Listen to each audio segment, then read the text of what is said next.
अब बात करते हैं अजमेर की। इस वक्त की बड़ी खबर आ रही है वहां से। एनआईए ने अजमेर शरीफ दरगाह का सीसीटीवी डेटा कब्जे में ले लिया है। 3 महीने की सीसीटीवी फुटेज की जांच करेगी एनआईए। तो ये बड़ी खबर है कि अजमेर शरीफ में जो लगातार वहां से आपने कई चिश्तियों को सुना था, वहां के जो धर्मगुरु थे जिन्होंने भड़काऊ भाषण दिए, लोगों को बरगलाया, लोगों को उकसाया, अब इसके बाद कार्रवाई करते हुए एनआईए वहां के 3 महीने के फुटेज को अपने कब्जे में लेने जा रहे हैं। मनीष भट्टाचार्य हमारे से जुड़ गए। मनीष, एक बहुत बड़ा डेवलपमेंट है कि एनआईए अब जो अजमेर शरीफ है वहां के सीसीटीवी फुटेज को खंगालेगी और कहीं ना कहीं, जैसा कि आपने पहले ही बताया था, क्या उदयपुर के साथ साथ कुछ और भी कनेक्शन निकल कर आ रहे हैं अजमेर के?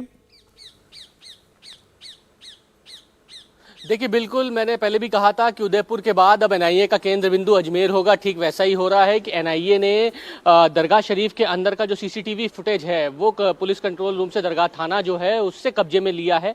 3 महीने का पूरा फुटेज लिया है और उसमें साफ तौर पे देखने की ये कोशिश की जा रही है कि इस 3 महीने के अंदर कौन कौन लोग आए हैं। खासतौर पर गौहर चिश्ती से किसने मुलाकात की है, पीएफआई के लगातार मेंबर अंदर बैठे थे, सरवर चिश्ती के साथ मीटिंग कर रहे थे, ये तमाम फुटेजेस आए हैं।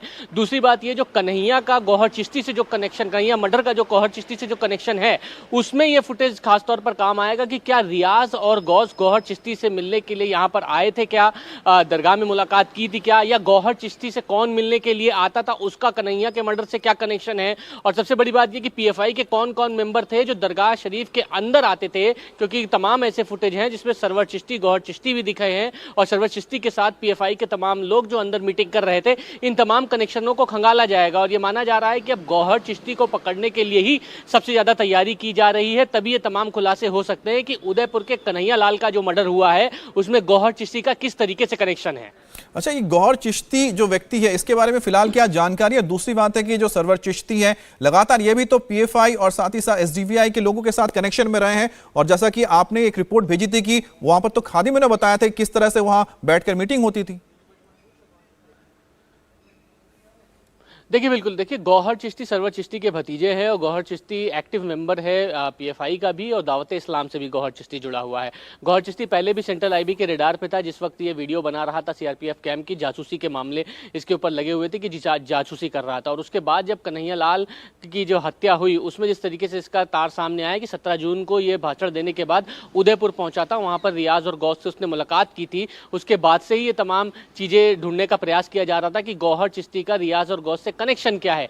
तो कड़ी को मिलाते हुए एनआईए अब यहां अजमेर दरगाह शरीफ पहुंच गई है और दरगाह शरीफ के जो फुटेजेस हैं अंदर के, उसको कहीं ना कहीं खंगालने की कोशिश कर रही है कि गौहर चिश्ती चूंकि खादिम के तौर पर दरगाह में आता था तो वहां वो किससे मिलता था। दूसरी बात यह है कि क्या रियाज और गौस इस बीच यहां पर आए हुए हैं, क्या कोई मीटिंग यहां पर तो नहीं हुई है, क्योंकि 17 जून को नारे दरगाह के बाहर लगे और 17 जून को रियाज और गौस ने उदयपुर में भी वीडियो बनाया और फिर 20 जून को उदयपुर में सरतन से जुदा होने के नारे लगे और फिर 28 जून को कन्हैया लाल की हत्या कर दी गई। तो ये जो टाइमलाइन है वो बेहद अहम है और इसी टाइमलाइन को फॉलो करते हुए एनआईए पीछे पीछे अब अजमेर आ चुकी है और इन फुटेजेस के आधार पर कॉन्क्रीट एविडेंस निकाला जा सकता है जिसमें गौहर चिश्ती का कन्हैया लाल मर्डर से कनेक्शन कहीं ना कहीं साबित हो सकता है। बहुत बहुत शुक्रिया आपका मनीष, जानकारी देने के लिए। इंडिया टीवी हर वक्त हर जगह डाउनलोड करने के लिए सर्च करें इंडिया टीवी न्यूज।